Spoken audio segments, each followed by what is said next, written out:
Alrighty, y'all. Welcome back to the Sit Down Sports Edition. As you can tell, this looks very different than what you're used to seeing. Andrew had some tummy issues today, so he had to sit this one out. So we're making things work from a distance, and this is actually pretty cool, because this is something that I think we were both maybe anticipating on doing at some point in time. So for it to actually start to happen now, you can kind of play around with it today. It's pretty cool. So this is our first run at it. We don't know what we're doing here. We're learning as we go. But we're going to jump right in. You know what we're about to do. We're about to talk some football. So Andrew, this will make it easier for us to have guests too. If we have anyone that's a little far away, we don't have to have them in the house or anything like that. We could just have them over Discord call and just make it happen that way. So that's very true, and this is cool too, right? Because now it like you had said, Andrew, it opens up the options for us now. Now we can have special guests come on. We can sit down with them, and not have to actually be in person. And especially the way things are right now, I feel like that might be of benefit for sure. Yep. Correct. So what did you think, man? What did you think of the divisional round? I thought it was absolutely nuts. Less exciting than the wild card round, if you ask me. But it was still pretty crazy. Rams Packers game was a little shot. I wasn't a huge fan. I really was kind of tuning in and out of that one. Ravens Bills game too was a little bit boring. But Sunday offered a better sample of some really, really good football. So I had a lot of fun watching football on Sunday. You want to know what? I feel like Saturday was kind of the epitome of what you expected. And then Sunday was maybe everything that you didn't expect happened, right? Drew Brees played poorly. The Browns had a chance and they spit it away. And then you look at Saturday, the Ravens really had no shot and the Rams really had no shot. But let's dive in, man. Let's go. Let's start on Saturday. Let's go Rams Packers. We both picked the Packers. Yes, we did. And it's I was surprised. The Rams didn't seem to lean on that run game as much as I thought they would. I thought they would lean on that more because if you look at the Packers, this has been a problem for them since last year.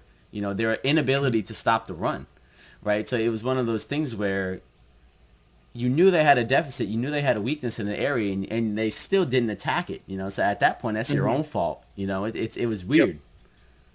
Yeah, it's something that they have had, like you said, they've had issues in the past, but I think more recently in terms of, week 17, we saw them go against the Bears, who have a really solid running game and no passing game. Right. This is a very similar Rams team that had a really good defense, good running game, okay running game, more showed out in the more recent weeks, but a very poor passing game with a very kind of hobbled Jared Goff hand and all that kind of stuff. He couldn't really do much. Then that became clear. He wasn't putting much zip on the ball, which allowed the Packers defense to really take advantage of it. So they were able to say, okay, well, you're not going to run the ball, so pass the ball. And he couldn't pass the ball. He couldn't get the ball more than 15, 20 yards down the field. Right. Even on some of those passes, they were very wide open. You had Robert Woods. And it was kind of a donkey throw, and Robert Woods ended up dropping it because he wasn't expecting it to be that bad. Correct. And it was. So the Rams just kind of struggled in all phases of the game. They had a really hard time moving the ball, and they couldn't stop Aaron Rodgers from doing everything he wanted to do. Mm-hmm. And I think that's the key. You hit on it right there. The Rams defense was not able to stop the Packers from allowing Aaron Rodgers to get what he wanted to get when he wanted to get it, right? That, I think, is the big thing. If you're going to stop the Packers, you have to find a way to try to slow down Aaron Rodgers in some form or fashion, which is why I'm really excited to see this NFC Championship game coming up because that's going to be nuts. But I would say this. I think the one thing about the Packers that I think people overlook is that run game was really effective against the Rams, which I didn't expect it to be.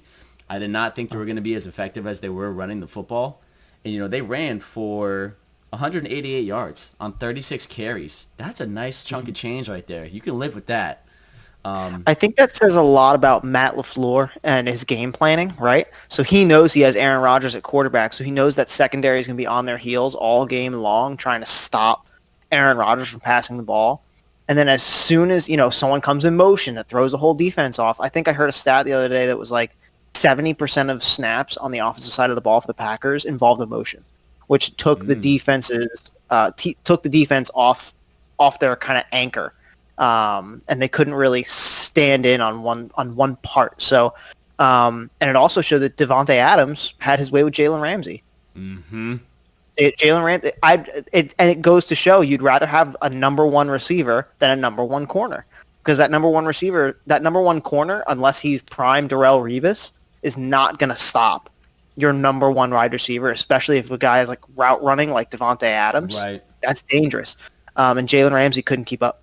And you want to know what's kind of crazy too? I'm looking at the stats now. Devontae Adams went 9 for 66 with a touchdown on 10 total targets. That's a pretty. I mean, for Devontae Adams, it's actually a fairly quiet day. But if you look at the totality of the game, they didn't need him to go crazy like that, because they said, okay, you're going to take away Devontae Adams. Correct. Okay, you take away Devontae. Okay, we're going to use Allen Lazard. He's going to go 4 for 96 yards and a touchdown. Or we'll use, Tanya. You went 4 for 60 yards on 4 attempts. It's like just stuff like that. Okay, we're going to take what you are going to give us. And I think that's why you're starting to see teams with those veteran quarterbacks and those young head coaches. They're finally starting to blend the two together now and figure out how can we have that new school mentality with that old school mindset of, hey, we're going to take what you're going to give us and we're going to beat you in exactly that way. And it's effective. It's an effective formula. I mean, you look at Tom Brady's career. That's his whole career. We're gonna beat you with what you want to give us. And, I think that was on full display with the Packers.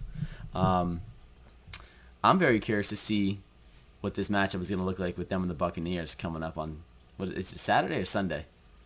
I'm actually not sure. I think it might. I can just check super fast because right there. It is on. Both games are on Sunday. Gotcha. Okay. It's 3 and 6. Oh, good. So you're able to watch both games. That's good. Yeah. We'll get there. Let's go. Let's go. Ravens Bills. What were kind of your thoughts on this whole thing, Andrew? How did you feel about it?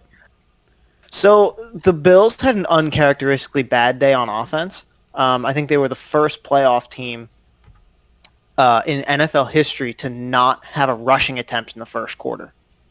That tells you everything you need to know about the Buffalo Bills. They have a really big weakness in the run game. But their pass game is so good that it can carry them. However, that wasn't the case in this game. It was more on their defensive side of the ball that was able to hold the Ravens for the first time since 2009 in a playoff game to 3 points. That team has not been that low since that point, since over a decade ago. So the Bills' defense showed up and they showed out against one of the most dynamic quarterbacks in the NFL. You do have to wonder, for the Ravens, what is it going to take that offense to the next level where they are consistently, even in playoff implications, in playoff games against really good playoff teams, to be able to show up in a meaningful way? And they just flat out gave a goose egg on the board. Not a goose egg, but 3 points on the board in a really important playoff game. Yeah, I mean, there's more or less the same thing. 3 points is 0. I mean, you're not winning with 3 points, so I mean, you might as well have 0. I think for me, the big thing that I started to feel, when I was watching that game, was it just didn't feel like the play calling and the offense were in the same place at the same time. It felt like the play calling was dictating one thing, but the flow of the game was dictating another, and it just never felt like they were able to get in unison. It always felt like there was a play that was being called that just shouldn't have been there, or there was a play call that should have been had in a certain position that just wasn't being had either. So it was very odd in the sense of it just felt like there was disunion in terms of that offensive mentality, in terms of what they were trying to accomplish, when they were trying to accomplish it. And it showed. Lamar Jackson got beat up. He got beat up. He got hit a lot. And if you look at that play that sent him out, it's he got killed there. He got killed. And, I think you have to start asking the question, how long can this offensive mentality that we have continue to work? I think that's the key, because you have to start to ask questions now. Okay, does this style of offense work? Is this style of offense producing the fruit that we want to have in order to get to our Super Bowl aspirations? And I think you have to start asking yourself, it might be time to do something different potentially, because every time you go up against a team that has something to offer, you tend to get slowed down, or that offense tends not to work. So it's very interesting in that sense. Very interesting. Yeah. And I think I believe this is correct. The Ravens outdid the Bills in every statistical category on offense. third down conversion, yards, passing yards, rushing yards, everything across the board, I'm pretty sure. And they still only put up 3 points. So and we know it's not the defense, right? The defense stopped the Bills, one of the best offenses, if not the best offense in the NFL, for 17 points. That's great. So what do you need to do to complement Lamar Jackson to make him more successful? Does he need to get a more solidified O-line? Does he need a more consistent running game? He definitely needs better receivers because, again, right now he's throwing the lawn chairs right now. Yep. No one's out there making really important plays. Nope. And Mark Andrews was kind of ineffective this year, which is strange for Mark Andrews because he's a really good tight end. He didn't really do much to help Lamar Jackson. I mean, especially in this game, he didn't really do much of anything. Well, I think the problem with Mark Andrews is the fact that they usually run a predominant 2 tight end set, and he was really the only tight end to look out for. So it's like when a number 2 wide receiver turns into a number 1, they usually don't do that well because they're always used to being single man coverage and not having anybody over the top. Right. Now you're being doubled the whole game. It's a whole different style of football. Right, put the linebacker on the other tight end and put our best safety on this guy, and then we'll just man up on the outside because these receivers are trash. Yep. So what are we going to do, right? What are they going to do to make anything happen? And Sean McDermott is a great head coach when it comes to picking on your weaknesses. Whatever your weakness is, he's going to make you use it. So upcoming against the Chiefs, talk about it a little later, but he's going to make them run the ball. He's going to say, we're locking down Kelsey, we're locking down Tyreek Hill, so don't even think about it. We're putting 2 safeties over the top on Tyreek Hill, so don't even try it. And he's going to say, okay, we'll give you 4 men in the box, run the ball. We'll see if they can run it. We will see. I'm very curious. That sounds very Patriot-esque when they went and beat them in the AFC Championship game. If you look at what they did defensively, very similar to what you just said. Literally, triple covering Tyreek Hill. You will not see the ball come your way this whole day. You're not going to see it. I mean, even Travis Kelce. Put your best cover corner on Travis Kelce. A corner, not even a safety. Put a corner on him. Big, tall, lanky corner. Yep. And then just put 2 or 3 guys over Tyreek's way and just don't let him get the ball. Make everybody else beat you. That's what you're going to have to do. You have to. And I think if you're the Bills, I wouldn't say be concerned per se, but you're going to have to play better offensively to keep up with the Chiefs because they're going to put up points regardless. So I think if you're a Bills fan, you have to be excited that you made it this far, but at the same time, you have to start asking questions. All right, what can we do better offensively to not only get more yards, but get more points, right? Because it's odd to me that they got beat in total yards. It was 340 for Baltimore compared to 220 for the Bills. And they lost in the passing attack, the rushing attack, yards per play. They lost in third down conversion. They lost in, like you said, in every statistical category. That's a little bit interesting. But we'll see. I think if anybody can beat the Chiefs, the Bills are one of those people that can do it. So see what happens. We will. Absolutely. Let's go to Sunday. Let's go Browns, Chiefs. We both picked the Bills, by the way. Yep. And then we both picked the Chiefs, I think. Microphone down. You picked the Chiefs, right, Andrew? Yeah, I picked the Chiefs. Okay, so I didn't want to, but I did. Yeah, so let's jump in, Ben. What did you think? A little drama in this game, huh? Yeah, so the Chiefs, Patrick Mahomes pretty early on, right? Hurt his foot. I believe it was his toe. His left big toe. He was hobbling around the field a little bit. But he said, you know what? I'm man. I can power through it. No big deal. Next thing that happened to him in the third quarter, he ain't powering through. He got hit pretty weird in his neck, head area. They said he was in concussion protocol, but it's more like a nerve issue with his neck. That's why he had a hard time getting up. But a nerve concussion is apparently a thing, which I didn't know before today. I did some research into it, and it's a very serious thing that you want to take care of. It can be worse than the actual concussion. Because nerves, in terms of nerve regeneration rates and things like that, they regenerate at 1 millimeter a day. That's so slow. Yeah. So Mahomes, I don't know if he's going to play next week, but let's talk about this week. Browns were a victim of the worst rule in professional football, which is you fumble it, outside the end zone. It goes into the end zone, and it's a touchback. It's So dumb. stupid. Everyone hates it. So Everyone thinks dumb. it's dumb. I think even Chiefs fans are like, that's stupid, but we'll take it. Yeah. But putting that aside, first of all, props to Chad Henne. An absolute savage. Absolute savage. What a run that was. And he got He's popped, too, at the end of that run. He got smacked. And it reminded me so much of Baker Mayfield the past 2 weeks, where I remember last week we were talking about Baker just taking it for the run. He's like, I am not stopping until I get this first down. And Chad Henne did pretty much the same thing, except he was an inch short, which, I mean, it was arguable if it was even a good spot. And then that was a gutsy play call at the end of that game to pass to Tyreek Hill. What? Even Tony Romo, who predicts the future 99% of the time, was like, they're not running a play here. They're not running a play. Draw them off sides. Draw them off sides. But the Browns had every opportunity to try to win this game, and they couldn't do it. They couldn't make it happen. The Chiefs' defense was just a little too fast, a little too strong, and that offense was just a little too schmoovin'. So the Browns just not this year. Maybe next year, but you got a few tough breaks, but to be fair, you were given every opportunity to make something happen. Just couldn't do it. Yeah, I think for me, this is a disappointing game if you're a Browns fan, because like you were saying, Andrew, every opportunity to win the game, and when you had the ball with, literally the whole fourth quarter, you own that fourth quarter, building momentum, putting points on the board, coming back. You had a really nice drive to start the fourth, got the score 17-22. You get the ball back with 5 minutes left in 2 timeouts, I think.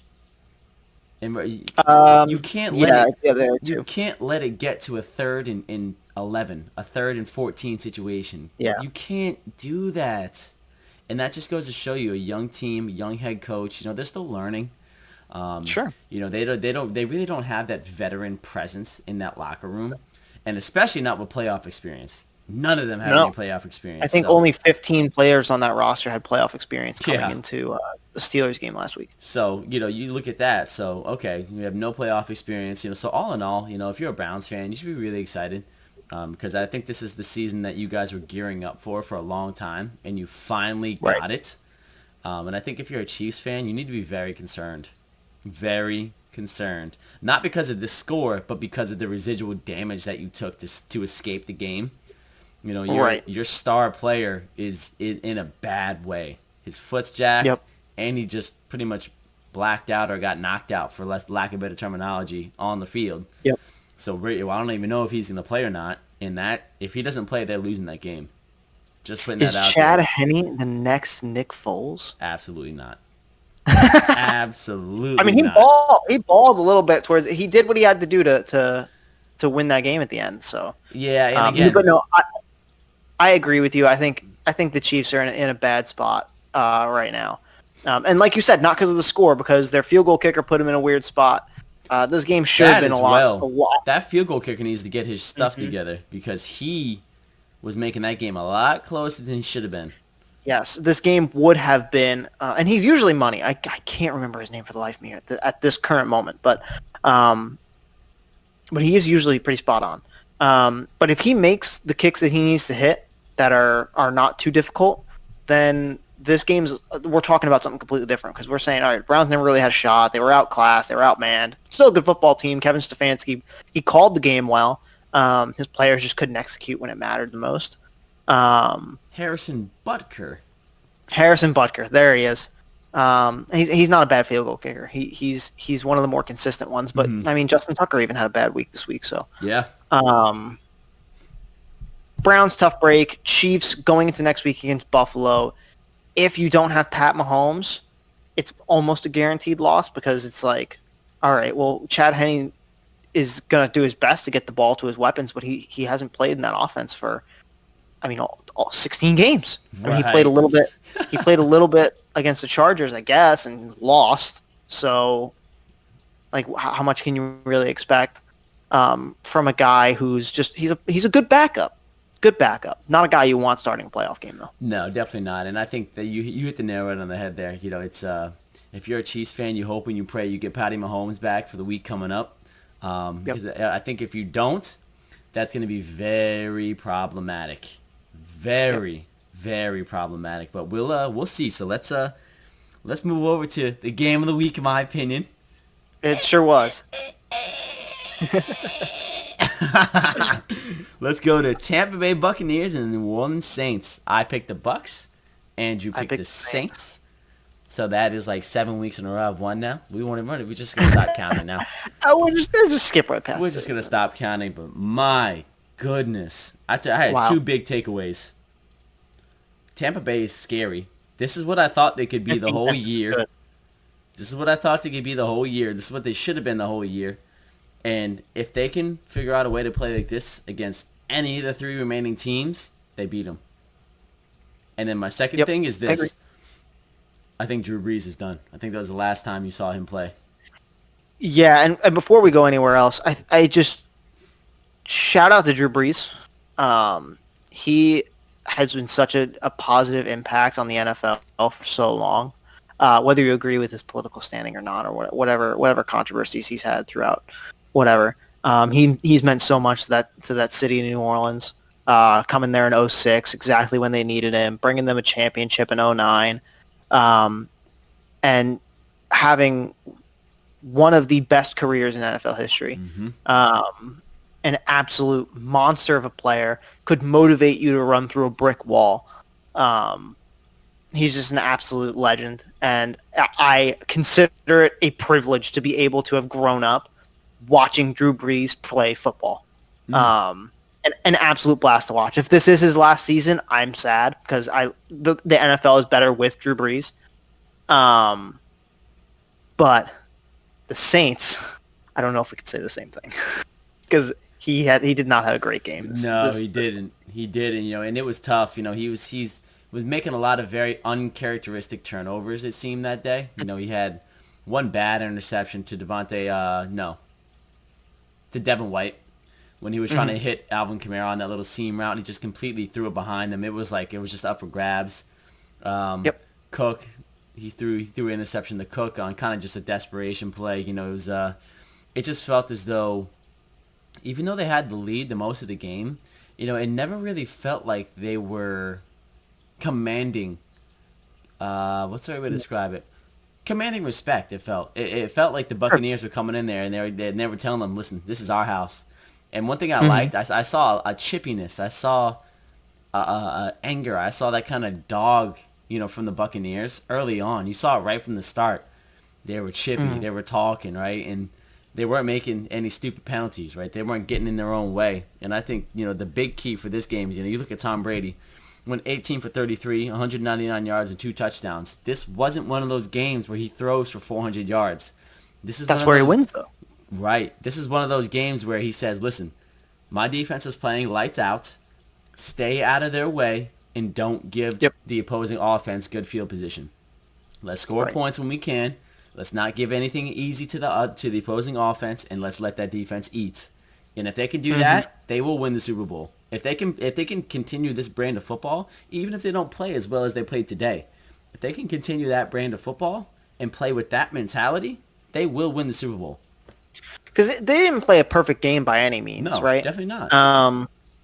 Tom Brady did only throw for just under 200 yards. Didn't make any mistakes. Good. Didn't throw any picks. I don't think there were any turnovers on that offense, which is great. Running game played really well. Running game over 100, actually on the money, 125 yards. Tom Brady with a rushing touchdown. How about that? Hey, come on, baby.